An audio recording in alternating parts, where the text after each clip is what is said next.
محرم کے حوالے سے جتنے بھی سوالات ہیں نا، آج میں سب کو ایک ہی سوال میں نمٹا دیتا ہوں. تو میں جن لوگوں نے بھی محرم کے حوالے سے سوال بھیجے ہیں میں ان کے سوال پڑھ لیتا ہوں اور پھر سب کو ایک ہی جواب دے دیتا ہوں میں. تو پہلا سوال ہے جی، محرم میں کالے کپڑے پہننا. یہ محمود صاحب نے انڈیا سے پوچھا ہے کہ محرم کے مہینے میں بلیک کپڑے پہننا کیسا ہے. اچھا، ایک اور سوال محرم کے حوالے سے پوچھا ہے جی، محرم میں نکاح کرنا کیسا ہے.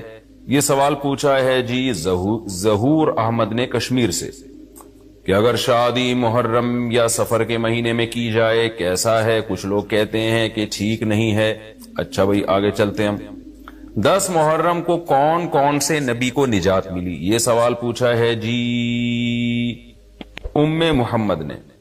انہوں نے پوچھا ہے کہ جی کیا ان سب باتوں کی کوئی اصل ہے کہ آدم علیہ السلام کو آسمانوں سے 10 محرم کو اتارا گیا، حضرت نوح علیہ السلام کی کشتی اسی دن ٹھکانے لگی، حضرت ابراہیم علیہ السلام کو 10 محرم کو آگ میں ڈالا گیا، اس کی کیا حقیقت ہے. آگے ایک اور سوال پڑھ لیتے ہیں ہم.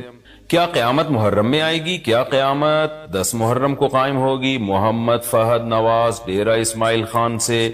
اچھا جی آگے پوچھتے ہیں جی عاشورہ کے روزے کی فضیلت. یوم عاشورہ کے روزے کا کیا حکم ہے؟ محمد اقبال جموں کشمیر سے.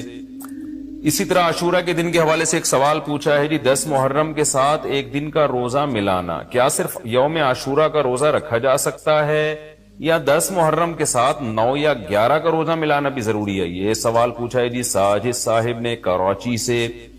عاشورہ میں قضا روزے کی نیت کرنا، کیا کسی کے قرض روزے رہتے ہوں اور وہ عاشورہ کے دن میں قضا روزے کی نیت بھی کر لے تو وہ قضا روزہ ہو جائے گا یا نہیں؟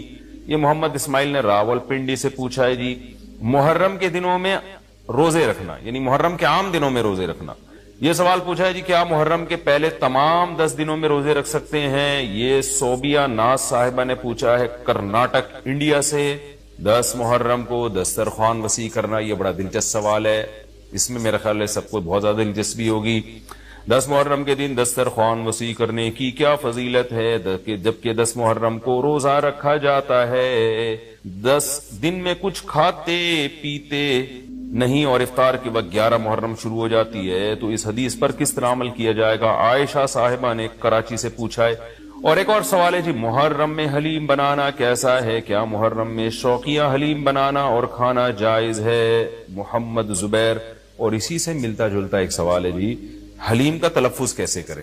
سبحان اللہ، محرم میں لوگ حلیم بنائیں گے تو کچھ حلیم کو دلیم کہہ رہے ہوں گے، کچھ سلیم کہہ رہے ہوں گے، کچھ وسیم کہہ رہے ہوں گے.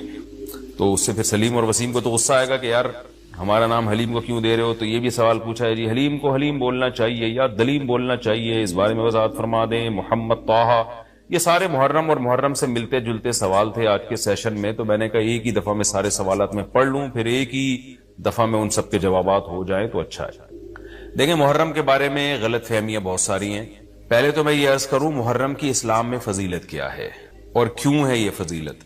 رسول اللہ صلی اللہ علیہ وسلم نے فرمایا کہ محرم کو آپ صلی اللہ علیہ وسلم نے شہر اللہ قرار دیا ہے. صحیح حدیث ہے کہ آپ صلی اللہ علیہ وسلم نے فرمایا، صحیح مسلم کی حدیث ہے کہ رمضان کے روزوں کے بعد سب سے زیادہ جو روزے افضل ہیں وہ شہر اللہ المحرم، اللہ کے مہینے محرم کے، یعنی اللہ کی طرف اس محرم کی نسبت کی جا رہی ہے. تو یہ ایک بڑی فضیلت کی چیز ہے.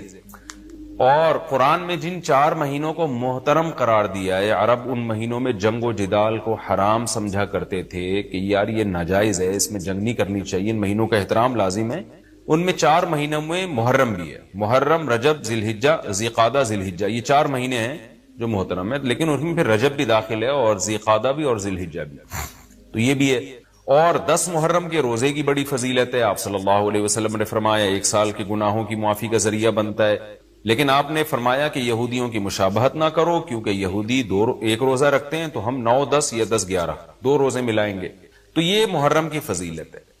اور یہ کیوں ہے اس کی ہمیں وجہ معلوم نہیں ہے. جیسے کسی نے ابھی بھائی نے سوال پوچھا نا ایک کہ اس میں کوئی واقعات ہوئے تھے، تو پہلے میں بتا دوں 10 محرم میں جب نبی صلی اللہ علیہ وسلم نے محرم کے مہینے کی یہ فضیلت بیان کی تو اس کو کسی واقعے کی بیس پہ بیان نہیں کی. اس بارے میں جتنے واقعات ہمارے پاس منقول ہیں کہ آدم علیہ السلام جنت سے زمین پہ آئے تھے، یا قیامت آئے گی اس دن، یا یہ کہ اور پتہ نہیں کیا کیا ابراہیم علیہ السلام کو آگ میں ڈالا گیا، یہ سب من گھڑت ہیں، اس کی کوئی حقیقت نہیں ہے، موضوع روایتیں۔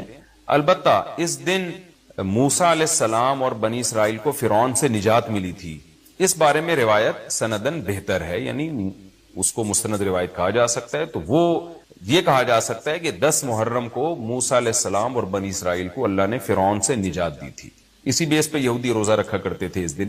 تو یہ روایت کے علاوہ باقی جتنے بھی واقعات ہیں سب من گھڑت ہیں۔ باقی حضرت حسین رضی اللہ تعالی عنہ کو جو کربلا میں شہادت ملی ہے، وہ تو 10 محرم، وہ تو فضیلت تو اسلام میں پہلے سے تھی، تو حضرت حسین رضی اللہ تعالیٰ عنہ کا واقعہ تو بعد میں ہوا ہے، تو اس سے حضرت حسین کی شہادت کو اور فضیلت مل گئی کہ آپ کو ایک مقدس دن میں اللہ تعالیٰ نے شہادت عطا فرمائی ہے۔ تو اب کیا مسئلہ ہے؟ اب میں جو ہے نا نمبر وار سوال پڑھ کے بتاتا ہوں، نمبر وار جو ہے نا، تاکہ وہ بحث ہماری گچ مچ نہ ہو جائے۔ ابھی سارے سوال میں نے اکٹھے پڑھ لیے تھے تاکہ آپ کو پتا چلے کہ آج محرم کے بارے میں کیا معلومات ہم شیئر کریں گے، کیا مسائل میں بتاؤں گا۔ محرم میں کالے کپڑے پہننا، یہاں سے ہمارے سوالات شروع ہوئے تھے۔ محمود صاحب نے انڈیا سے پوچھا تھا۔ دیکھیں، کالے کپڑے کسی بھی وقت پہنے جا سکتے ہیں، کالے کپڑے پہننے کے ناجائز ہونے کی ہمارے پاس کوئی دلیل نہیں ہے۔ سفید کو پسند کیا گیا ہے، نبی صلی اللہ علیہ وسلم نے فرمایا سب سے زیادہ پسندیدہ لباس وہ سفید ہے۔ کفنوا فیہا موتاکم، اپنے مردوں کو بھی اسی میں دفن کیا کرو، اس لیے سفید لباس کو آپ صلی اللہ علیہ وسلم نے افضل قرار دیا، اس میں پاکیزگی زیادہ ہے۔ باقی نبی صلی اللہ علیہ وسلم نے مختلف رنگوں کے کپڑے پہنے، اس کی علماء وجہ یہ بیان کرتے ہیں کہ اس زمانے میں غربت تھی، آپ نے سفید لباس کو پسند تو کیا، لیکن نبی کے لیے ہر وقت سفید لباس کا انتظام کرنا آسان نہیں تھا، غربت تھی، لباس پہن لینا ہی بڑی بات ہوتی تھی کہ لباس مل جائے کسی کو۔ کتنے واقعات ہیں کہ ازار ہے تو قمیض نہیں ہے، قمیض